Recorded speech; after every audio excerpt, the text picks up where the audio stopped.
காப்பான். கர்த்தரின் கோட்டையும் உன் வருத்த விதங்கள் கொண்டு என்னை காப்பான். சங்கீதம்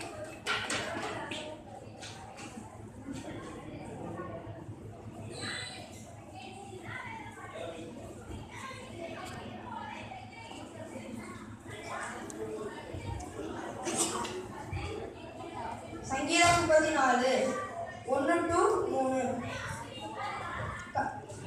கர்த்தரை நான் எக்காலத்திலும் ஸ்தோத்தரிப்பேன், அவர் துதி எப்பொழுதும் என் வாயில் இருக்கும். கர்த்தருக்குள் என் ஆத்மா மேன்மை பாராட்டும், சிறைப்பட்டவர்கள் அதை கேட்டு மகிழ்வார்கள். என்னோட